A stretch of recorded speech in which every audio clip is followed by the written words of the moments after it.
இவ்வளோ சீக்கிரம் போகணுமா பாப்பா? வெளிச்சமே வரல பாரு, இங்கே பாரு, வெளிச்சமே வரல. வராட்டி என்ன இவ்வளோ சீக்கிரம் போயே ஆகணுமா கண்டிப்பாக? ம். ஹாய் ஃப்ரெண்ட்ஸ், பாருங்கள், இன்றைக்கி காலையில் 6 கூட ஆகலை, இன்றைக்கி 6 மணி கூட ஆகிறதுக்குள்ளரவே வாக்கிங் கிளம்பிட்டாங்க. ஒரே அடம் பிடிச்சி கிளம்பியிருக்காங்க பாருங்கள். நடமா இவ்வளோ காலையில் உனக்கு இன்றைக்கி வாக்கிங் கேட்குது இல்லையா? ஏ பாப்பா? ம். அப்பா சீக்கிரம் எழுந்திரிச்சிட்டா போதும். இன்றைக்கி அவர் கொஞ்சம் சீக்கிரம் எழுந்திரிச்சிட்டாருங்க. விடவே இல்லை, 5 மணிலேருந்து போயே ஆகணும்னு கேட்டுக்கிட்டே நின்று அவரை தொல்லை பண்ணி கிளம்பிட்டாங்க. ரோட்டில் யாருமே இல்லை பாருங்கள், ஒருத்தருமே இல்லை, நாங்கள் மட்டும்தான் இருக்கோம். ராமுக்குட்டியோட சத்தம் பார்த்தீங்களா, தூரத்தில் கேட்குது. அவன் தான் அந்த மாதிரி கத்துவான் பாருங்கள். யாருமே இல்லை பாருங்கள், ரோட்டில் ஒருத்தருமே இல்லை, ஒரு டாக் இல்லை. நாங்கள் மட்டுமே தான் இன்றைக்கி சீக்கிரமாக போயிருக்கோம்.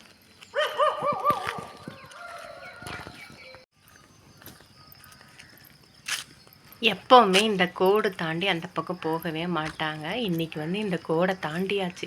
கோடை தாண்டியுமே கூட்டிகிட்டு போயிட்டாங்க. ஏன்னா அங்கே டாக் இல்லை, யாருமே இல்லை, ஒருத்தருமே இல்லை, நம்ம மட்டும் நடந்து போகலாம் அப்படின்ற மாதிரி கட்டாயப்படுத்தி தொல்லை பண்ணி இழுத்துகிட்டே போயிட்டாங்க. அவ்வளோ சீக்கிரம் போய் கொஞ்சம் ரிட்டன் திரும்பி வரும்போது கொஞ்சம் வெளிச்சம் வந்துருச்சு. அப்போவும் இன்னும் யாரும் வாக்கிங் வரவே இல்லை பாருங்கள். எவ்வளோ சீக்கிரம் இன்றைக்கி போயிட்டு வந்திருக்கோன்னு பாருங்கள்.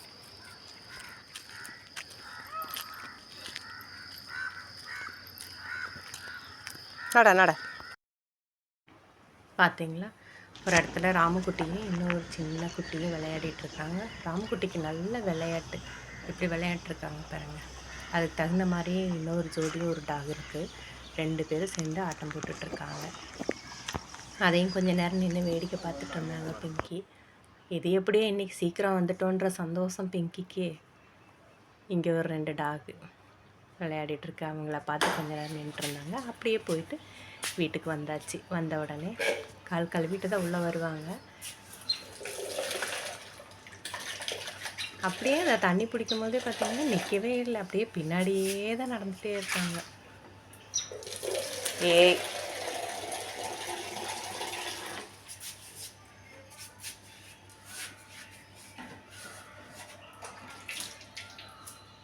பின்னாடியே போனேன்னா எப்படி தான் கழுவுறது? ஏ பாப்பா,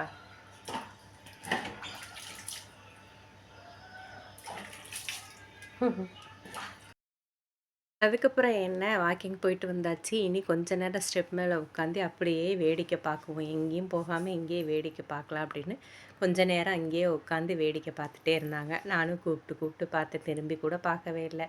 சரி உட்காந்து பார்த்துட்ருக்குறோம் அப்படின்னு சொல்லி பார்த்துட்டே இருந்தாங்க ரொம்ப நேரம். எப்படி உட்காந்து பார்த்துட்ருக்காங்க பாருங்கள். அவ்வளோதான். என்ன காலையில் நேரத்துலேயே இன்றைக்கி வாக்கிங் போயிட்டு வந்தாச்சு. போயிட்டு வந்த உடனே வேடிக்கை பார்த்தாச்சு, சாப்பிட்டாச்சு. இனிமேல் நம்மளுடைய வேலை நாம் இருக்கிற இடம் தெரியாமல் இருந்துடணும் அப்படின்ற மாதிரி திவான் கடையில் போய் புந்துட்டாங்க. உள்ளே இருக்காங்களா இல்லையானே தெரியாது, அந்த அளவுக்கு போய் படுத்துருவாங்க. படுத்துட்டு நீ அவங்க அப்பா மதியானம் லஞ்சுக்கு வர வரைக்கும் இங்கேயே தான் இருப்பாங்க. தூக்கம் வந்துருச்சு பாருங்கள், அடியில் படுத்துருக்காங்க. தூக்கம் வந்துருச்சு. அவ்வளோதான், என்னுடைய வேலை இன்றைக்கி காலையிலேருந்து இவ்வளோ நேரம் என்னோடய வேலை முடிஞ்சிருச்சு. நான் தூங்க போகிறேன் அப்படின்னு நல்லா தூங்க போயிட்டாங்க. Okay friends.